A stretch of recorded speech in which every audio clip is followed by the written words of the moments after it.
About a month ago, I got interested in the electro-harmonics POG, specifically probably the Micro POG or the Nano POG. But I saw, as you do when you get interested in something, you watch demos on YouTube.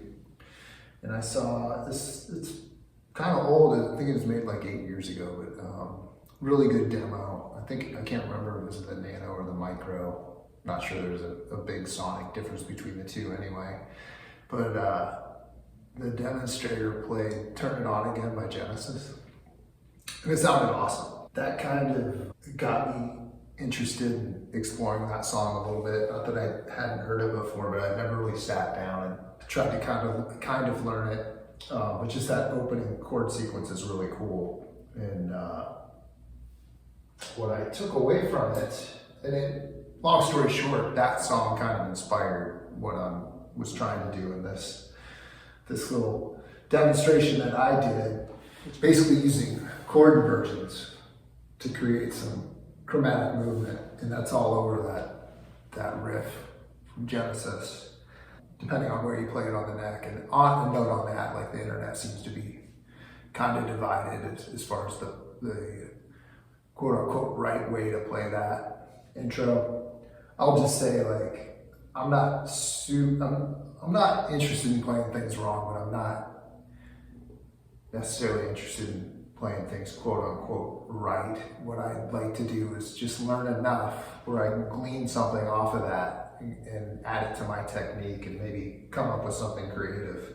But an example in Turn It On Again, and they use a lot of the first inversion. So say you're down here on a D chord. That probably sounds kind of familiar. So you're going from D to A to G. And the cool thing, like with, you can see like you're getting that chromatic movement on the D string. And you can double that by, wrapping your thumb around the D on the low E string, and then it turns into.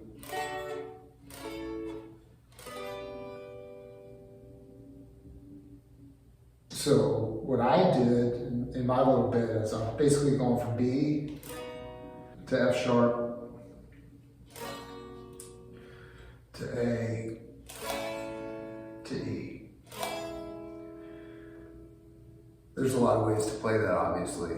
A way that I would play that pretty normally is bar B. You can either play it like that or like this, and then go to the F sharp here. A, E here, and then you could add the fifth on there, kind of thicken it up. Lots of options. I thought this combined with this sounded kind of cool. So that was the whole idea there, is just, again, combining that chromatic movement, and you got a chromatic movement on the way I was playing it on the E string and the D string. You're basically going,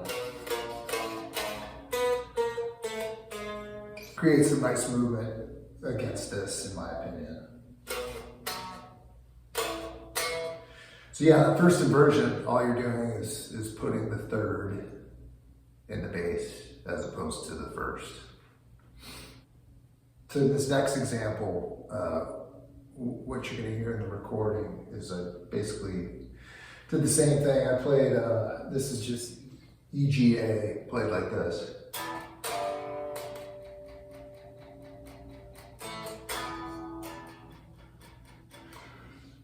So that's one way to play it. Another way to play it would be make your E chord here with that, once again, the first inversion.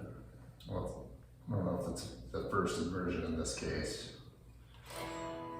Anyway, whatever inversion it is, I got the third. I guess it is the first inversion because I got the third. I talked myself into it. I got the third in the bass, so yeah, it's definitely the first inversion. So had that other bit, and then I do this.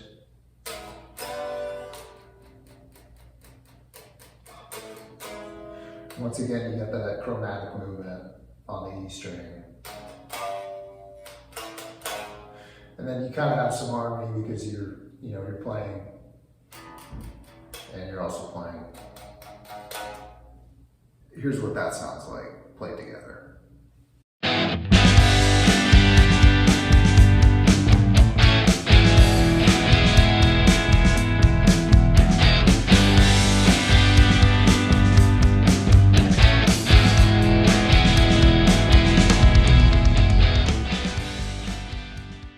And then this next bit, I'm going to do my best Jerry Cantrell impersonation over it. And it's not very convincing, but that was my inspiration. Thanks.